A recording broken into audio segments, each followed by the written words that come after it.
Hello and welcome to Secure Your Data to Stand Up to Ransomware. Today's webinar is sponsored by Rubrik and Microsoft and produced by Actual Tech Media. My name is Scott Becker. I'm from Actual Tech Media and I'm excited to be your moderator for this special event. Now, before we get to today's great content, we do have a few housekeeping items that will help you get the most out of this session. First off, we want this to be an informative event for you, so we encourage any questions in the questions box in our webinar control panel. Not only will we have team members responding to questions during the live event, but we'll also have a dedicated Q&A session at the end of the presentation where we'll discuss in greater detail some of the top questions that you ask.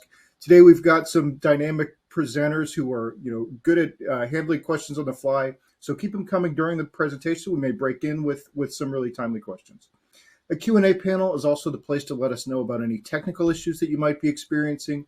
A browser refresh is going to fix most audio, video, or slide advancement issues, but if that doesn't work, just let us know in the Q&A and we'll provide further technical assistance.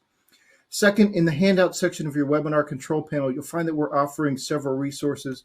I'd especially like to call your attention to a lot of resources from Microsoft and Rubrik, their blog entries, some information about upcoming events, all kinds of good stuff in there. You can also find some links to Actual Tech Media resources in the handout section. And so I encourage you to access those resources now and share them with your friends and colleagues. Third, at the end of this webinar event, we will be awarding a $300 Visa gift card to one lucky registrant. Of course, you must be in attendance during the live event to qualify for that prize. Official terms and conditions of today's prize drawing can be found in the handout section as well. Just scroll to the bottom and you'll find the prize terms and conditions link there. Finally, one of the best benefits of this event is that opportunity to ask a question of our expert presenters. So to help encourage your questions, we have a special additional prize for you. That's another Visa gift card, this one for $50 for the best question. At the end of the event, we'll look at all the questions that came in, pick out the very best one, and contact that prize winner. So with all that, let's get to today's fantastic content. It's my pleasure to introduce you to our presenters today. We have Joe Dabrowski, who's Regional Vice President at Rubrik, and we have Ben Hamill, the Director of Strategy at Microsoft. Joe and Ben, welcome. Thanks for being here. Yeah, thanks for having us. Well, Joe, I'll turn things over to you to take it away. Awesome. Well, Ben, how you doing today? Not bad, Joe. By yourself. Happy New Year. It's been a little bit. We talked a lot in the end of last year, but it's great to see you and hear you here in the new year. Yeah, likewise. Do you have any New Year's resolutions you want to share with the crowd out there? It's funny. One of my resolutions was to try to keep my desk clean here. Try to keep things a little more organized and not all over the place. So it's January 10th. I think I'm doing a pretty good job so far, but we'll see how January 11th comes tomorrow, right? You just gave me a little bit of a heart attack as I looked around my desk and there's paper everywhere. So, yeah. So my goal is to stop ransomware. Yeah, stopping ransomware and helping organizations recover is my big goal for the year. So let's hop into it. Yeah, great. All right, awesome. So yeah, we're going to talk today a little bit about how we can help organizations be more resilient, better recover from this terrible problem we have out there called ransomware attacks. So, let's start off with a little bit about kind of what we've observed. Obviously there's a lot in the news. Probably a day doesn't go by where I wake up to some sort of alert in my inbox around some sort of event out there that's impacting, a large organization that we're all familiar with, a local government, kids being sent home from school or they can't go to school for the day. So, in the public sector alone, there was over 100 known attacks within the local government space. I would argue that something like 2/3 of attacks aren't actually acknowledged out in the media. So it's significantly a big problem. Almost 2,000 schools were impacted last year. That's something like close to 100 districts, meaning probably 1.5 a week were in the news being impacted, which is crazy.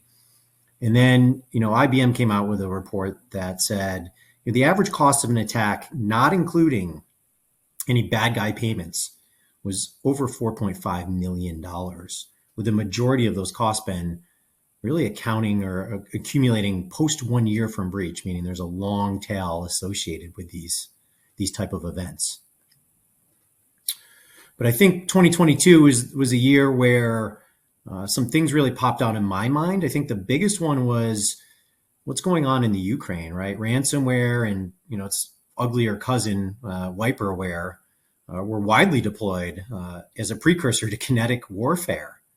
They're using them as part of an actual physical warfare tactic or strategy, which probably the first time we've kind of seen that. And then I think the other one is, these ransomware actors, whether they're nation state actors or more gang-like, they've got no problem in going right after large governments, right? They took Costa Rica down for weeks. There's been some other very high-profile ones where large swaths of populations were not being able to be serviced by their government because of these type of attacks. So the impacts are huge, right? Then we've got this other thing, cyber insurance, right? I think many people are familiar with the cyber insurance challenges, but where we're seeing premiums anywhere from 3x to 10x what they once were maybe just 2 or 3 years ago. Deductibles are increasing at similar rates. We're actually going to talk a little bit about a customer who managed their cyber insurance with Rubrik later in this presentation. The yearly kind of attestation forms have gone from like a 1-pager, Ben, to 10, 20, 30 pages. Some people are requiring a SOC audit now, right? Which seems like a lot of work, doesn't it? And there's a reason for that. But, in the public sector, we're seeing states, right? North Carolina and Florida have kind of gone out there and said, you can't use public funds to pay the bad guys. It's not a good answer. And then on top of it all, we're also faced with the fact that many nation state actors reared their heads this year again. Many of us are familiar with the ransomware, issues, but those are generally what we call ransomware as a service gangs or RAS gangs, right? They may have been trained by these, these governments or these organizations, but they've struck out on their own. They've gotten with their friends. Their goal is primarily financial based, right? They want to get as much money as quickly as possible. Whereas what we've seen with what we call advanced persistent threats or nation state actors is they're looking for other things. They're looking for sensitive data. They're looking for intelligence. They're looking to play a little bit more of a long game, if you will. And, in the fall this year, we saw nation state actors really attack many U.S. states, right? So state of Colorado and places like that were impacted after a hit. But from Rubrik's point of view, Ben, I think there's a couple things that jump out. Number one, the bad guys are absolutely attacking backups, right? So if you feel like, hey, we've got a good strategy, we take backups every day or every night or whatever it is, the question becomes, what have we done to harden those backups, right? And it goes much deeper than just, hey, air gapping and making things immutable. The bad guys are quickly kind of changing their tactics to get around the fact that people can recover. A great example of that are double and triple extortion attacks, right? Where the bad guys not only lock your data up, but then take it away from you and exfiltrate it and hold it hostage. And then a triple extortion attack when they actually start calling your customers or the people in that data and let them know that you have let this out of your four walls. So we've seen some really, really ugly things that we're going to get into today. Again, it's a game of whack-a-mole as far as what we can see, constantly shifting and having to play defense a lot. Ben, what are you all seeing at Microsoft? Yeah, I think there's a bunch of different things that we're seeing. You mentioned the Ukrainian war, right? So, we had seen so much new activity happen 10, 14 days before the actual physical first step was put into the Ukraine country. And what they really were looking to do, to a lot of things you mentioned, was how do I disable things like the water, the power, the access to healthcare, right? So how do I shut down and really remove the ability to provide just basic, services to the residents of Ukraine? And when we found that, we made adjustments to our sensors, our technology. But really, what ended up happening was moving a lot of their work from on-prem to the cloud. And what that ended up happening, give them the opportunity to do, and we'll talk more about this today, is when you do those kinds of activities or keep a lot of your applications or a lot of your data in the cloud, you get a lot of just by default things. You get the scalability, you get the security aspects of it. you get a lot of protections that, you can do on-prem. Absolutely. You can do it. You can, buy more software, but it requires a lot of administrative controls. You have to be updating technology all the time, making sure the latest patches are in place, because just like you mentioned, every one of the bad guys knows what the vulnerabilities are in a given system. They can scan and find what version updates you have of certain operating systems. You talked about, everyone really thinks about their active data structures, right? What am I using on a day-to-day basis? Is that protected? Do I have access to that? And they often forget what you mentioned, which was, where do I keep my backups, and how secure are they? And are they my vulnerable points? Because I may not need today's data. If I got yesterday's data or a week ago's data, like, there's still lots of sensitive information in there. So, overall, what we're seeing here in Microsoft is it really is not a one point of addressing this challenge, right? You really need to think of a whole strategy. You have to think about from a couple different angles. One, from a business point of view, what does it mean when this happens, right? So we help business decision makers, understand their vulnerabilities and what it means to their business if something like this has happened.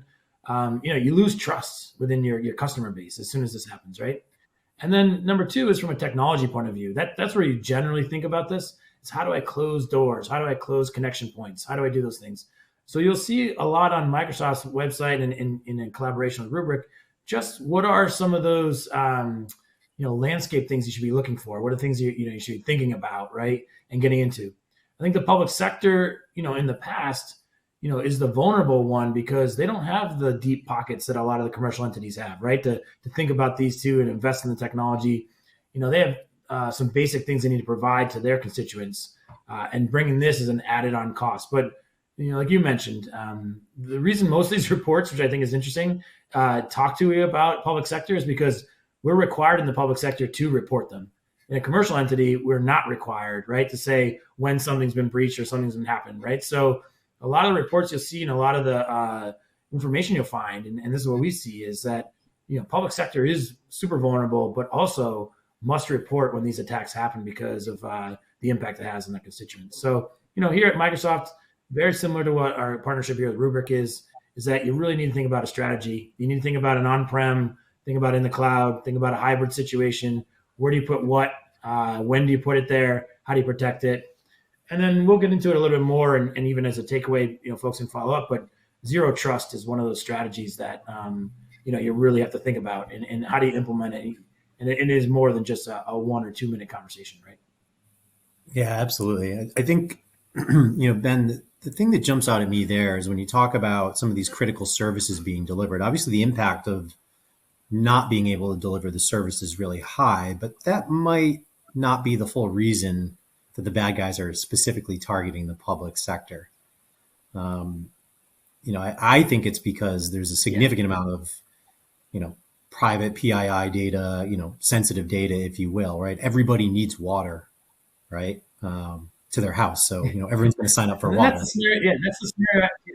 Right. That's the scenario I like to use, Joe. It's a good point, is that, we may shop at Target, we may shop at Walmart, and they have databases of our information and some things, but everybody needs water. Everyone has a water account, which means there's some sort of, address with name associated with some sort of credit, to be able to do payment with payment mechanisms. Like, a water utility is one of the most vulnerable systems. And yet, the amount of money that we're seeing implemented around protections and things like that is a fraction of what we see some commercial companies who, work on that quite a bit, right?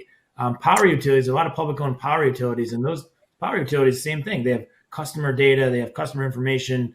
They're not just customers, but also businesses, right? And then you can bring down and get access to things around, broader than just you as an individual getting access to water utility. You have businesses and lots of relationships with the government. And I think that's probably something we don't always think about, right? We think about our, breaches at some of our credit card companies as a place, but public utilities is a big vulnerable spot for our public sector.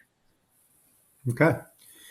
Well, I tell you what, let's move on to what we've seen. So here at Rubrik, we've got what we call the ransomware recovery team within our support center, right? So every day, these fine folks here at Rubrik are helping our customers defend and recover from cyber events, right? Rubrik's got a pretty sizable customer base at this point. We see 3 to 5 live attacks a week.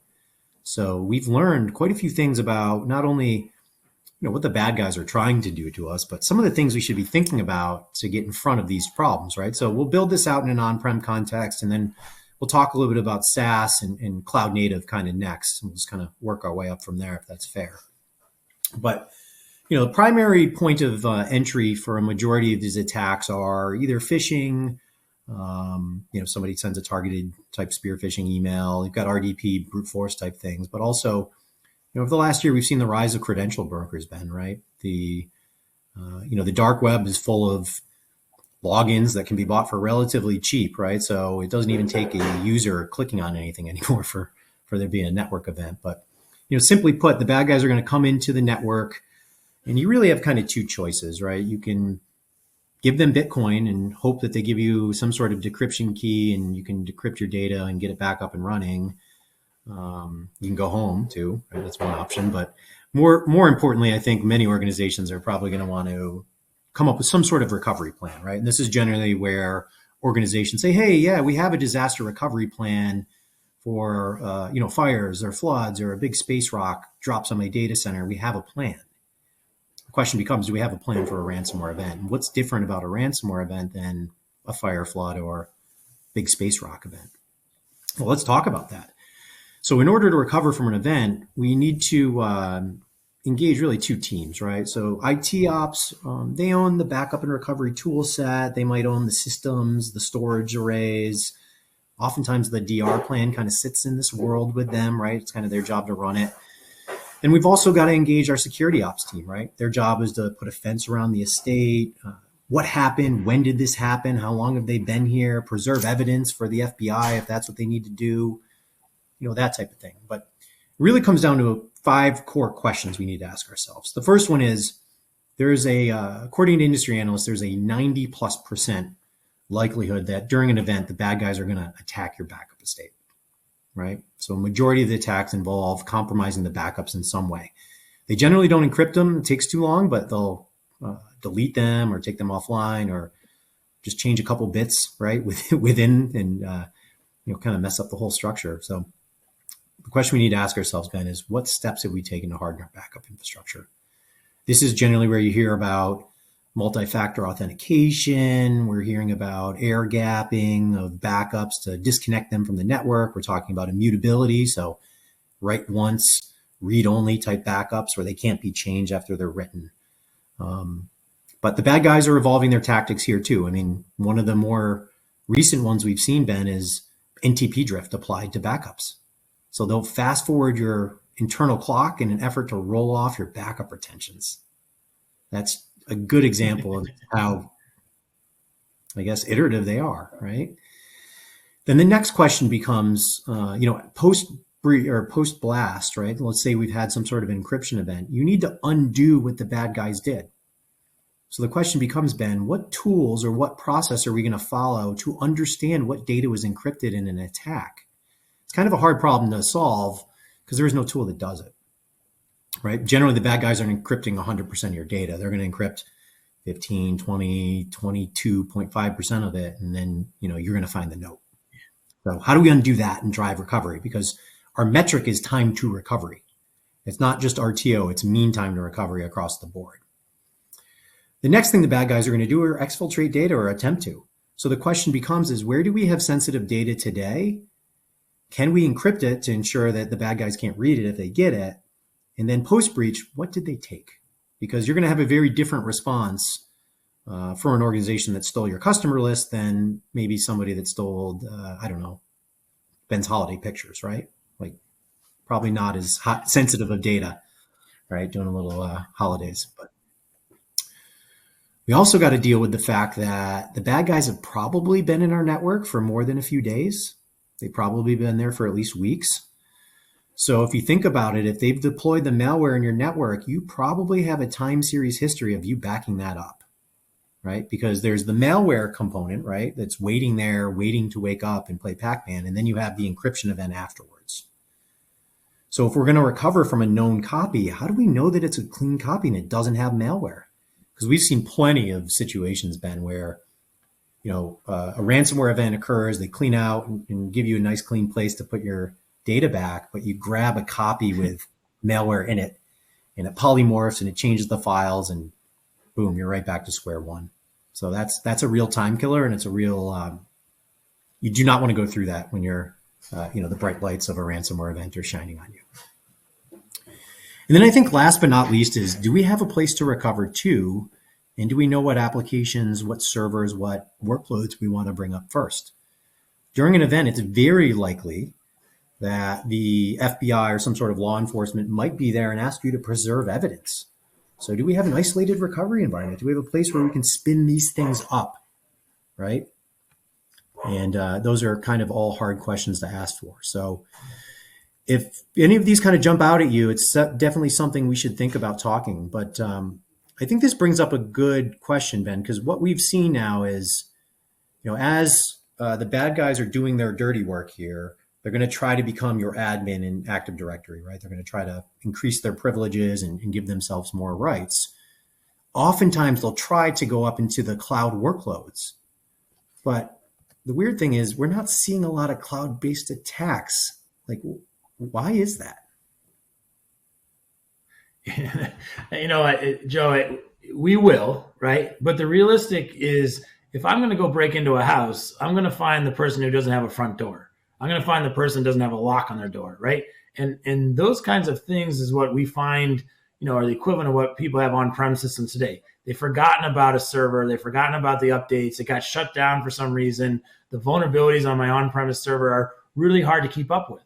When you move into, and scalability is an issue too. So a lot of times on-prem means that I have a fixed amount of storage. I have a fixed amount of server capacity, right? And so I get real creative on how to maximize the use of that space that I have, because I can't just go buy more servers, especially in this day and age. Like, just getting more hardware is a difficult thing to do, right? With supply chains and things like that. So when you move your technology, when you bring it into the cloud, by default, you're getting a lot of those administrative functions that are just difficult to keep up on and maintain already by, in the cloud, right? So you're going to get scalability. You got room to put things and store things and manage them correctly. You have room to actually segment them differently than you would if you put them onto one server, right? So you have the ability. You also have lots of tools in the cloud that help you with what you were talking about: security, access control, monitoring. You have things that are keeping track of logs for you, and places that you can actually do just by default, right? When you think about all the power, the savings you get from coming to the cloud, right? There's lots of advantages, but by default, it's going to be a heck of a lot harder for someone trying to attack you to come in through a cloud instance versus just find somewhere on-prem in a data center that got neglected for a while and take advantage of your vulnerability there. As we move more people to the cloud, obviously, you have to be a lot smarter, a lot more intelligent to break into a cloud system, right? You need to find other vulnerabilities that just by default aren't there. So I think, just in its own, going to the cloud, between the security features you get out of the box, the updates, the management, the administration, the security features, the scalability, ability to be smarter with how you segment data, like lots of things there. Plus, encryption and security are all top notch, as opposed to what you have to keep installing and maintaining on-prem and things like that. So that's probably the number one thing. It's just basic cloud aspects that, just deter, bad guys from trying to go in there. I want to make one more comment on your previous slide too, is that we often look at this significantly as a technology challenge, right? Reality is, like, the business owner has to be involved. The business person has to realize, like, up front. I think there was a question, we can go back to it, but what's the ratio of money you put in now versus the value later, right? So how do you figure out, from a business and a technical point of view, like, if I put $1 in now, does it save me 3 later? Does it save me 10 later? Like, what is that ratio of what we're seeing in the industry? And I think often, people put it all on the IT folks, the technical folks, to come up with an answer for that. But reality is, the business models from a business development or a decision maker really needs to figure out, what is the impact on my business, right? What is, if I'm a government agency, right? If I just got a ransomware and all of my water utility customer data was removed, how do I, do what you said, go back and trust my data? What happens if they just change addresses? They just flip my data. Instead of said Ben, living on Main Street, Ben lives on John Street now, right? Now bills are all going to go the wrong places. So, there's data manipulation that you hope didn't happen while they're in there, right? And, to your point too, lots of ideas around when did you know you had a good set of data versus it was impacted. And there's all these aspects of these things. So I think business really needs to be involved just as much as the IT folks and technical folks, and needs to understand in some level of layman's terms what their risk model is and what their exposure is, right? To figure out that ratio of $1 now versus 4 or 5 later, right? What is that balance? And it goes back to what you mentioned in the very first slide, insurance and the rates that are going up there too. So I think all of those, a lot of it's mitigated by going to the cloud. But I think, it's a business decision just as much as an IT decision. Yes, you react when it happens, but you need to be proactive with that business conversation to make sure you really protect yourself and do the right investments under there. I think there was another question, and we can call it out, but in a not-profit or in a public sector, security, as we know, Joe, is always an afterthought. You know what I mean? Like, there's just enough money to get systems up and running to provide an online ability to do something. But thinking about all the protections in the back end and what comes with it, with the overhead of doing these kinds of things is sometimes, we'll figure that out later. And that's when you get super exposed, because you never come back to figure that out. So I do think this public sector angle of understanding this is super important, and driving the concept of impact to your ability to deliver government services to your constituents really needs to be thought about from this point of view, and avoid all the ransomware attacks as much as you can. Awesome. Well, let's actually move on to another question. What is the average time frame to fully recover from a ransomware attack? I'd love your take on this, Ben, and then I'll give mine.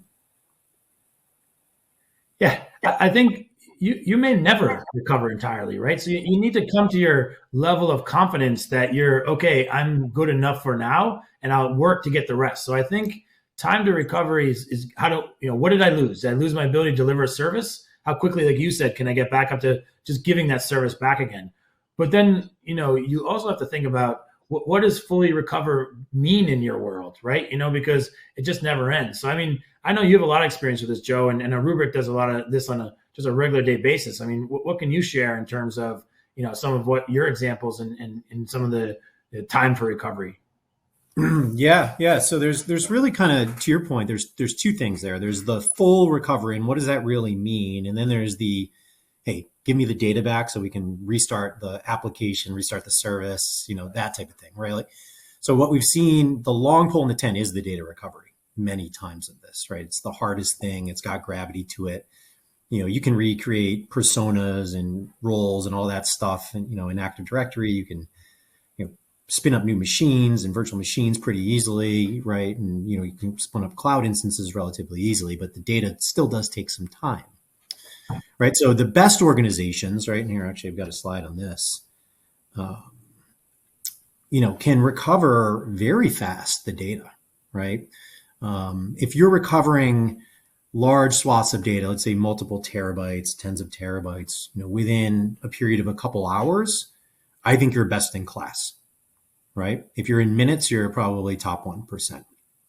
What we've seen is some pretty ugly statistics, though. We've seen average recovery of data times in the 2 to 3 week range.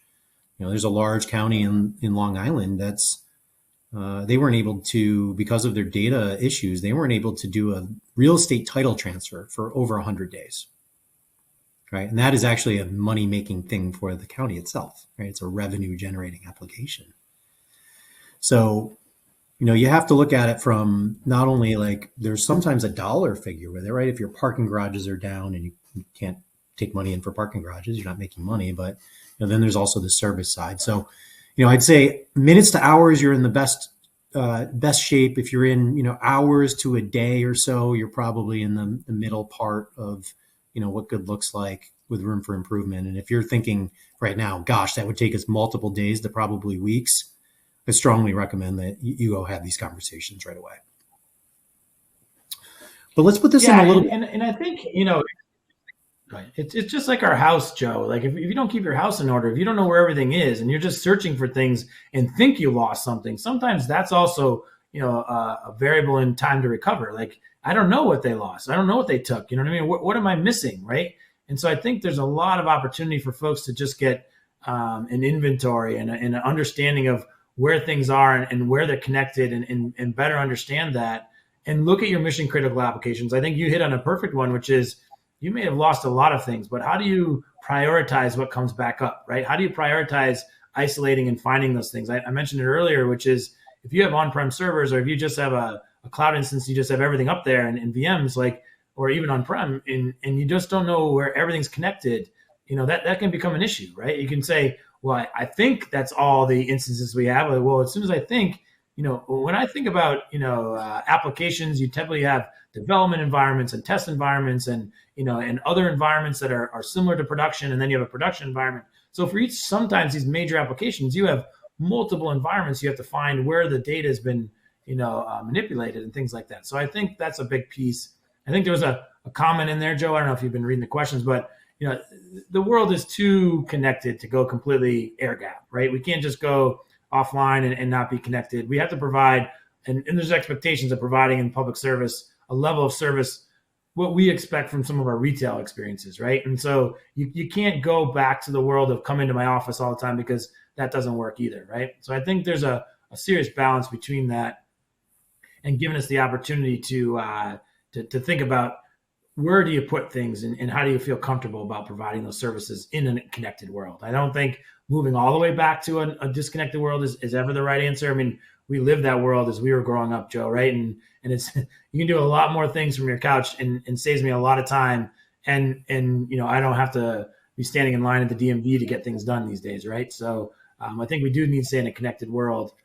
So I don't know if you thought about that at all too, about, what is that, a connected world versus a non-connected. I don't think that's the answer. I don't think you would say either, Joe, right? No, I mean, bringing it back to just data protection in itself, we've had the ultimate air gap available to us for 50 years. And that ultimate air gap for protecting data is tape, right?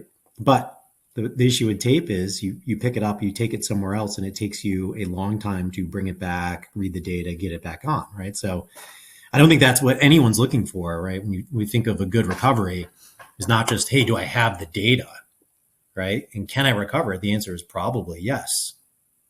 The question becomes, how long will it take me? How long will the services be down when we do that, right? So I think that's probably the best way to give you an analogy there. But, this is a journey, right, Ben? I mean, people are probably wondering, hey, I'm below the line, above the line, like, what does good look like? And so, what I've done in some of our travels here is start to identify, organizations based upon where they are, kind of how ready are they for this type of conversation or this type of event, right? So, I'll provide a bunch of kind of, you can laugh a little bit, you can kind of cry a little bit, you can snicker at it, but this is what I see throughout my travels, right? I met with hundreds of organizations in the last couple years, and these are the types of things we get. So, I think it's a question for you all. If any of these sound like you, what action do you want to take, right? And you can't go from, hey, we're kind of unprepared to this, to being top of class today, but you can make steps and take action today to start slowly chipping away at the risk that unfortunately we all face, right? And it takes collaboration. It's not just an IT problem. It's not just a security problem. Like you said, it's a business level problem. In many organizations that I'm talking to, this is a board level problem. School boards are discussing this, right? Town councils and county commissioners are talking about this type of thing now. And many critical infrastructure organizations, due to the government is putting more eyes on this and providing you more capabilities. So they're kind of forced to take action. And I think this is a good way to kind of sum up maybe where you are. So what do you think? Let's do a poll. Yeah, that's a good idea. Yeah, I like polls. Let's see what the audience has to say right now. All right, cool. So if where do you see your organization on this scale? I mean, everything from, hey, ransomware, I don't even know what this is, that's why I'm here, all the way to, Joe, we practice this once a month. We practice a recovery, and we've got, we got our stuff together, so to speak. Yeah, and I think while folks are answering this question, that scale you had on the previous slide, which is important. I think if anyone believes that it won't happen to you, it doesn't matter what kind of business you're in, what kind of, you might even be a sandbox to play in, just so folks can test out new tools, just to show you that they can get into your system, right? You may not feel like you have the crown jewels that everybody wants, right? You also realize real quickly, like I mentioned earlier, water utilities with a customer relationship database of all the information and addresses and things like that is pretty critical, right? To get access to. I think someone in here mentioned even homelessness, right? In the databases we keep to help manage our services around like a nonprofit for homeless, like you're still keeping a lot of data and access to things that, have information that people could use for malicious activities, or, like the word says, ransom, hold you ransom and make you fear like they could do something with it that could cause an issue. And out of that fear, you do things. And having a plan, if you don't have one, and is one thing, right? To truly do an inventory, but two, to execute that plan, to try it out every once in a while. I mean, just see what happens. I'm always find it interesting when one of our customers tries it for the first time and realizes like, whoa, we forgot all this, and it's not until there's a word I learned when I did my Six Sigma training, Joe. It's called Gemba, right? And it means go see, right? And a lot of times in this case, it's the same thing as try it out. Go see what happens when you try to recover from something you manufactured versus somebody else, and just see how quickly you can, react and do things. So this pull response is pretty good. I'm encouraged by more at the bottom than the top, right? But I think, we've got some work to do and we're heading in the right direction. Those folks, realize the challenges they may face them ahead of time, right? Yeah, I'd say I was expecting the bell curve maybe to be a little bit more towards what's ransomware. So it's good to see that clearly these conversations are out there having. All right, cool. I think there's a question too. Do you see the question regarding cyber insurance, right? And I think we'll get to some of that as we keep talking. But cyber insurance, used to be just like all of our insurances, health insurance, all kind of things, like used to be affordable. Now, because of the magnitude of what's being paid out and what's have to be addressed here, right? These insurance companies are putting some pretty significant costs on their the plans, right? So I just wanted to acknowledge that, that question that's out there is around cyber insurance. Yeah, it's an option. You got to shop around and understand what you actually get too, because the less you pay, the less you get, right? And it's just like any insurance policy, right? So you better balance out what that business impact is to what you're actually paying on those insurance policies too. Yeah, I'd say, if you want some help or some advice here on kind of mitigating the rising costs, I think there's a few things. I'd say, be aggressive about what you're doing and some of the things and the changes you're putting in place, right? So if you are, undertaking, I work for Rubrik. So if you're undertaking a Rubrik project, right, I would be very clear about, your risk score that you're able to give yourself based upon our technology, the functionality you've built in, and your commitment to that, because that will absolutely help with not only the renewal rate, but also the deductible. We'll talk about that in a second. But I think the more important thing is, if you're going to sign up and say, hey, yes, we have these controls in place, make sure you have those controls in place, because if you're hit with an event and when the cyber insurance company comes on site and they see that you did not have those controls in place or those capabilities, they will not pay you the coverage, right? So you can't kind of like cheat on the front end because it will cost you on the back end, so to speak. So we've seen that many times, right? And then, just even the delay, right, in payment and arguing with the insurance companies, getting the payment on them could take months, right? And if you're in a cash flow sensitive position as an organization, that could come into play as you go to, deal with some of the recovery costs associated with these events, right? So heads up there. Speaking of paying for things, it probably occurs to me that how are organizations paying for these type of things? We had a kind of a question on that earlier. I'll kind of give my view, Ben, and then I'll kind of ask you your take, because I think you guys have done some pretty good research on this. But from the Rubrik side, I think there's really two key ways that organizations are justifying these projects. The first is what we'll call a total cost of ownership comparison, right? I'm pretty sure almost everybody on this phone with enterprise IT has some sort of backup capability today. What we've observed here at Rubrik is some of these backup estates actually, regardless of size, can get pretty big, complex, right? Obviously, there's a large surface area for attack on them and things like that, but multiple vendors, multiple moving parts, multiple dollars out. So looking at all those dollars out, over the period of 3 years or 5 years or something like that, there's generally a lot of room to create, budget. Those dollars go out, new budget comes in for something like Rubrik. The other side of this is really a risk mitigation play, right? So it could be, hey, cyber insurance rates are way up, and if we do a Rubrik project, it will go down. Okay, cool. We can start to eat into that. But more importantly, if the board of trustees, the board of directors, the board of commissioners come to you and say, hey, what is our recovery posture here? Would we be down for days, weeks, hours, or months? This is your time to be honest with them, because I've seen many projects funded with emergency funding for these type of solutions, right? Go mitigate a risk, right? You can pay down with the TCO, whatever gap remains at the end, that's a risk one. But Ben, there's another bucket that we might have here in the public sector. Why don't you walk us through some of the research that you all have done? Don't go too far there. All right, Joe. Yeah, I double. Yeah, so Yeah, that's okay, Joe. So I appreciate, this slide right here represents one example, right, of the federal government right now realizing how vulnerable our public sector is in terms of critical infrastructure. Okay. Now, much of this money is thought of and used as it relates to, let's say, steel, concrete, asphalt. How do I build bridges? How to do those kind of things.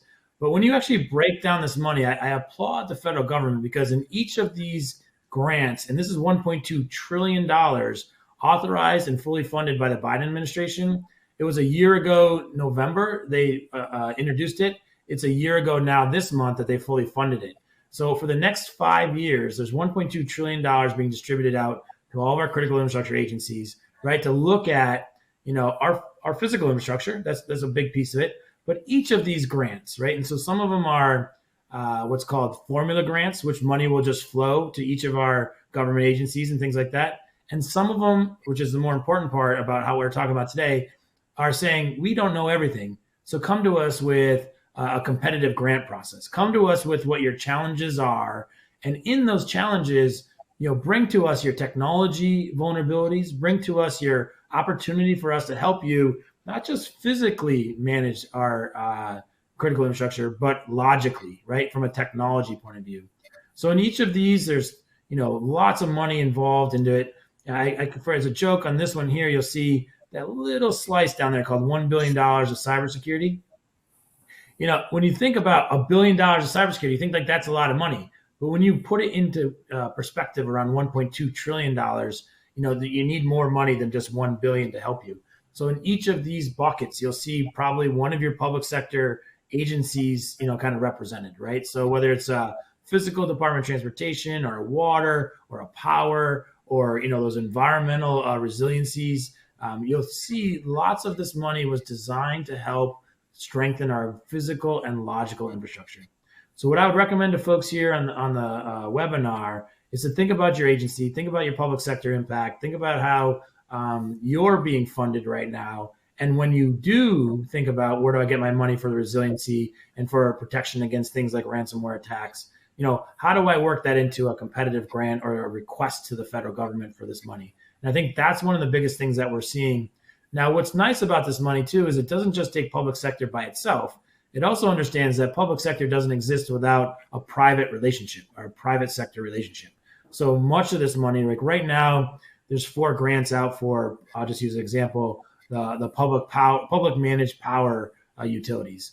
But in there's privately owned power utilities are also eligible for this money because they want to make sure that the actual resiliency of the power network, the distribution of energy that we have today, whether it's done by a public sector or private sector, is protected, because that is one of the hearts of our whole system. If we don't have power, don't have energy, that's that brings us all around in our lives every day, right? So these things, even if you're from the private sector, you can reach out to us here at Microsoft or Rubrik, and we can help dissect some of this money. But I think it's important, like you mentioned, Joe, is that there is help now. There's help for the next 5 years, in particular under this particular bill. And I think that folks really should think about how to help strengthen their logical infrastructure as much as their critical and physical infrastructure using some of this funding. Awesome. Thanks for breaking that down for us. Let's keep it moving here. So I just want to walk you through one K-12 case study. So technical, kind of high school, if you will, in the Northeast. But, simply put, this organization was struggling with affording cyber insurance, right? They, had kind of a legacy on-prem architecture. And, as they were moving more and more critical workloads to the cloud, they realized that they were at risk, right? The cloud project, unfortunately is going to take a couple of years, right? Certain things will go and some things will stay for now, but, they realized there was significant risk there. And that risk, became apparent to them when they got their cyber insurance renewal, and it was significantly higher than they had budgeted for. So they worked with their cyber insurer to implement a few kind of core basic practices, right? MFA, quarterly phishing tests of their employees. And, probably most important for this conversation is the whole air gap immutable backup thing, right? So they deployed Rubrik, right? During their deployment, they had 90+% of their data on Rubrik when they were hit with a ransomware attack. They were hit by Lockbit. So these are one of the most prolific gang, probably the most prolific gang of 2022. They can encrypt 50 gigs in about 5 minutes. So they can go very quick to your data. Yeah, I know. Splunk did a speed test last year, and that was all in there. You can just Google that. But, Bing it. So the Lockbit gang got a hold of them, but the key thing here was when they were hit, because they deployed Rubrik and done all these other things, their deductible, so not their premium for insurance, but their deductible was reduced to $25K. So, I'm not saying they saved money by this. I don't want to give you that because there was definitely some recovery costs in there, but it could have been a lot worse, and it could have been, at least from a recovery standpoint, a whole lot worse had they been on their legacy infrastructure, with all the things that the bad guys are well aware of. So definitely something to think about, right? All right, moving on. So Ben, Rubrik, Microsoft, we've had this partnership for, 6 years now, I think. It went much deeper about 18 months ago when you all took an equity stake in us and made some investments. But we've come out with some pretty cool technology integrations. You want to take us through kind of what we've done with Sentinel? Yeah, I mean, a lot of folks don't know when they start building things just how important logging is and understanding really what's going on in your network at any given time, right? So a lot of people take for granted the ability to say, all right, well, in this system over here, I probably could go look through and see what happened. And in this system over here, look what happened. But reality is, if you start to bring things into a central area and start putting the ability to collect information and start putting alerts and notifications on, you can start to use the intelligence of the investments, companies like we've been doing, Joe, right? In terms of listening and understanding and knowing when an anomaly happens, right? Because you want to be as quick, like you just mentioned, as quick to the mark to stop what's going on and before too much is going on. I mean, think about that, 5 minutes and how much time, how much data they can encrypt in such a short amount of time. Like it's just crazy. And we would never thought about that in the past, right? But you need to know as quick as possible, right? So understanding those attacks, understanding those alerts and notifications, and then you need the information to determine what that scope is, right? How much attack did they do and where did they go? And how do we do that?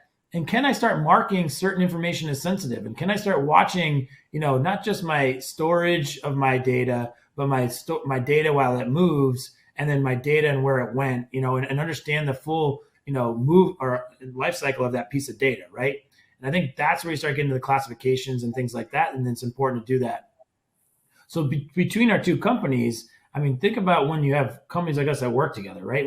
We have core technologies, but ours isn't relevant until you apply business logic and use cases and solutions on top of it. And that's where I think the integration between us is super important, is take all your knowledge and your experience as a company, leverage what we can provide as underlying technologies to monitor and log and see what's going on, and then give you Rubrik and then your end customer the opportunity to understand where those backups are, where the restoration points are, how quickly can we bring them, what do we need versus what we don't need in prioritization, right? And I think that's important.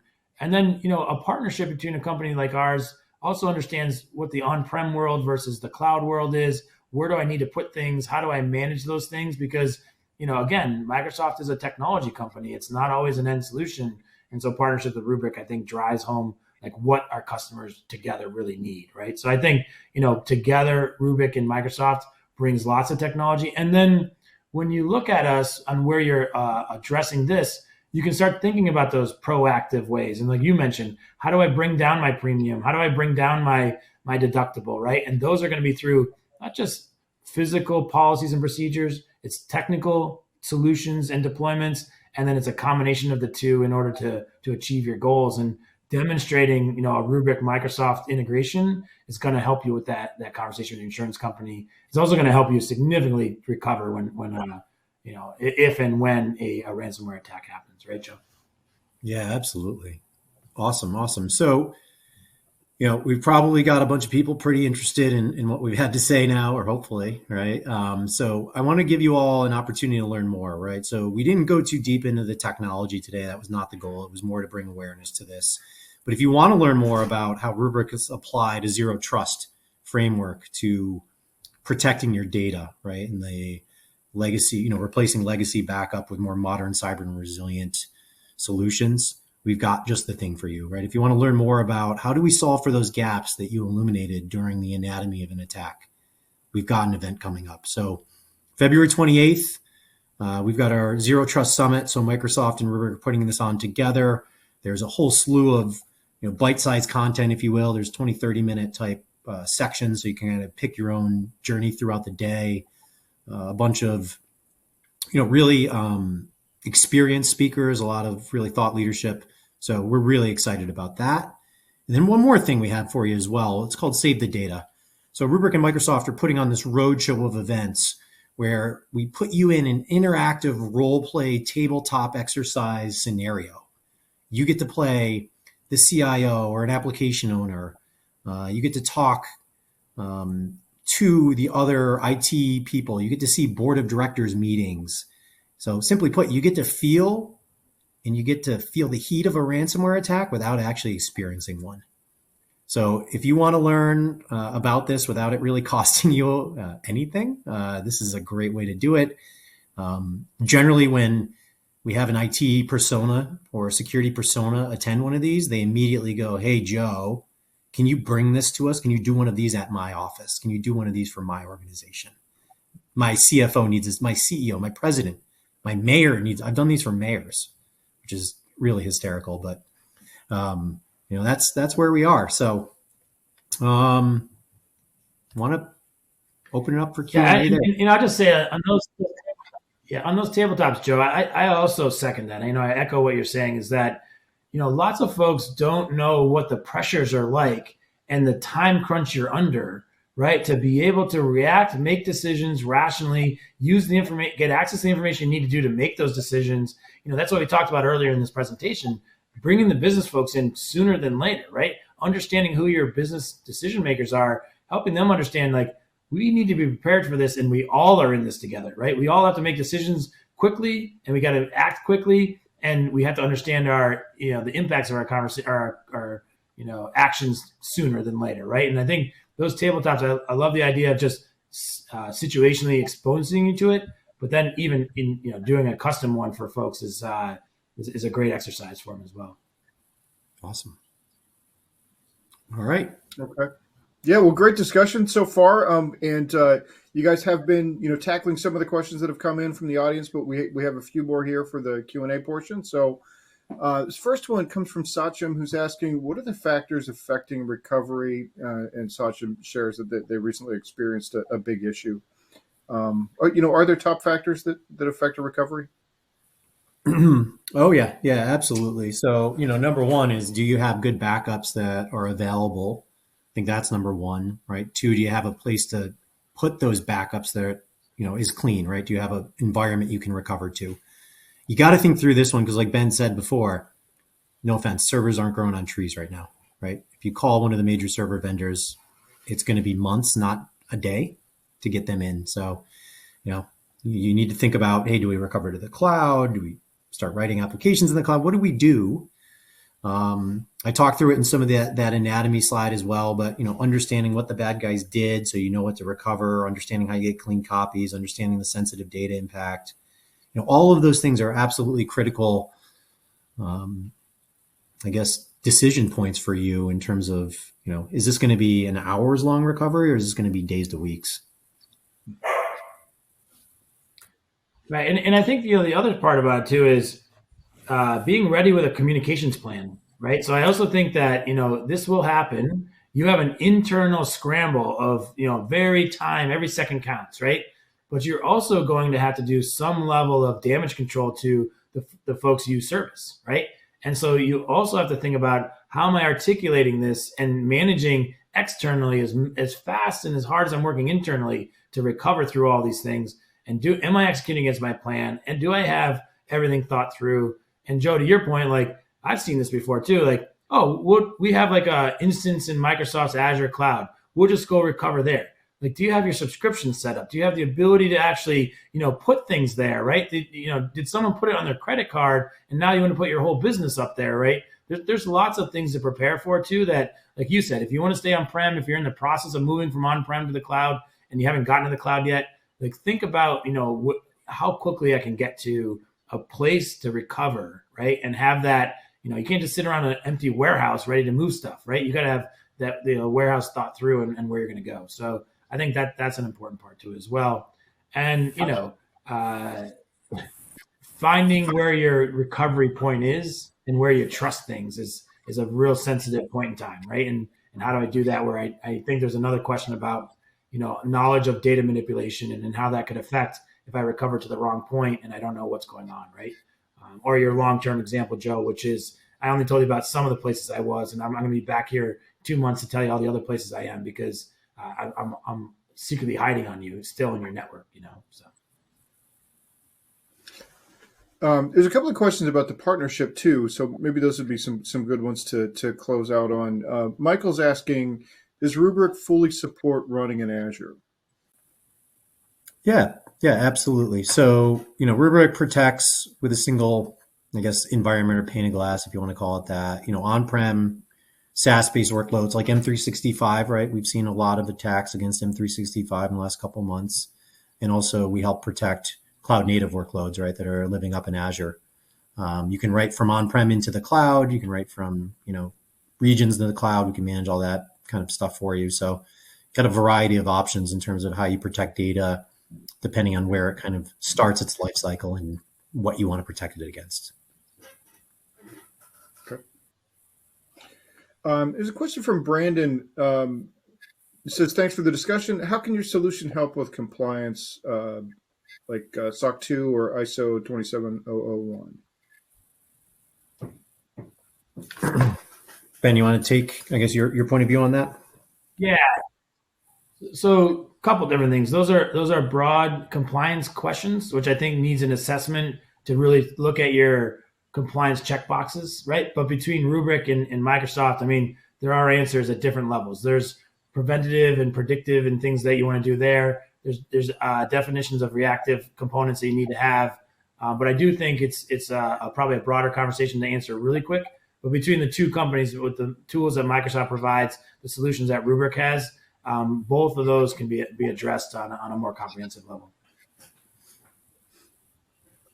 Okay. Yeah, and maybe a last one here from Jacobo, and this is sort of like the old breakfast cereal questions, like, Captain Crunch is part of a complete breakfast. Jacobo says, we have local backups and cloud backups and some XDR tools to protect our systems. How can Rubrik and Microsoft help me in addition to my protection? So how does this partnership and what Microsoft offers separately fit into an entire, ransomware protection solution? Yeah, no, it's a good question. What I'd recommend is potentially having a joint call with your Microsoft and Rubrik account team to dive into this, right? Like we've got our kind of special area at Rubrik of, diving into how you'd recover the data, right? And we've got a ton of experience about what happens. So quite frankly, we can ask you some really hard questions that you might have or might not have thought through, right? But trust me, it's a lot cheaper to have me ask you that like in a meeting than have it happen to you during an event, right? So, we can all be friends afterwards and shake hands. In the Microsoft side, right, they've seen so much, right? They have, how many security people do you have? Something like 80,000 security folks. Like the amount of resources they have, we have a significant, right? So I'd say a joint meeting. and I would say, sorry, Joe.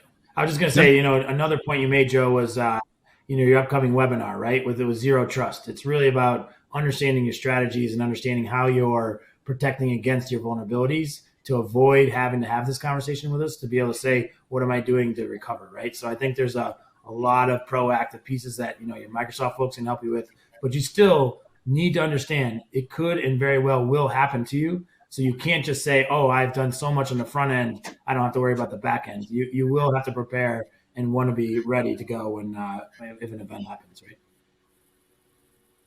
Okay, excellent. Well, unfortunately, I think we're just about out of time. But Ben and Joe, thank you so much for your time today and all your insights. Really appreciate you guys sharing those with us today. Awesome.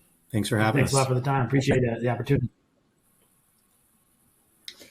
And our last piece of business here today is a Visa gift card prize drawing. And the winner of that $300 Visa gift card is Phil Blake from Texas. So congratulations to Phil. We'll be in touch to get you your card.